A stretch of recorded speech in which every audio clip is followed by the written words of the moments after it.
la suite de la défaite en quart de finale de la CAN U17, où l'Algérie s'est inclinée 3-0 face au Maroc, le prestigieux commentateur Hafid Deradji n'a pas hésité à lancer une attaque sévère contre la Fédération algérienne de football.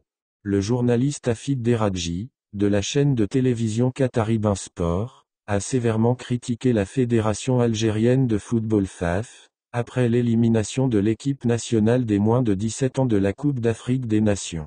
Selon lui, ceux qui ont intervenu dans les élections récentes de la FAF pour imposer leurs candidats sans aucun respect pour la situation du football algérien et sa nécessité de changement sont responsables des échecs successifs à tous les niveaux. Deradji a souligné que le football algérien traverse une période difficile ces derniers temps, ce qui ne s'est jamais produit auparavant. Le journaliste Hossein Djenna a également critiqué les responsables du football algérien après la succession de déceptions au niveau des équipes nationales, les qualifiant de débâcles successives. L'équipe nationale d'Algérie a été éliminée de la CAN U17 par l'équipe du Maroc sur le score de 3-0, ce qui a conduit à leur non-qualification pour la prochaine Coupe du Monde. Cette défaite a suscité des critiques acerbes de la part de journalistes sportifs, qui estime que le football algérien a besoin d'une révolution totale pour surmonter cette période difficile. Après des mois de tension, les deux parties ont trouvé un commun accord. Le joueur algérien quitte officiellement le Maroc et se trouve désormais sans club.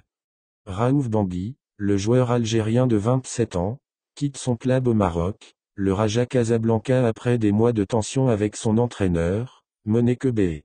Les deux hommes ne sont pas étrangers l'un à l'autre, car Bangui a quitté les Tunis de manière unilatérale en septembre 2021, après avoir réclamé des salaires impayés.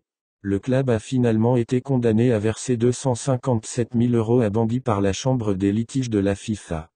Cette affaire semble avoir suivi Bangui jusqu'à son arrivée au Raja Casablanca, où il a été marginalisé par Kebé depuis son arrivée. Bangui a raté 12 matchs de championnat cette saison et a eu très peu de temps de jeu malgré sa forme physique optimale. Cette situation embarrassante a finalement conduit Bangui à rompre son contrat avec le club marocain.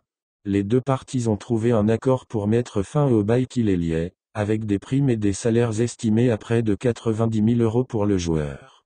Bangui est un milieu de terrain talentueux qui a représenté l'Algérie à plusieurs reprises et qui a été un élément clé de les Tunis lors de sa victoire en Ligue des Champions de la CAF en 2018.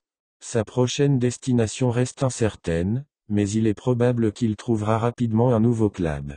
Cette affaire montre l'importance de respecter les contrats et de régler les salaires impayés, car cela peut entraîner des tensions au sein d'une équipe et affecter les performances d'un joueur.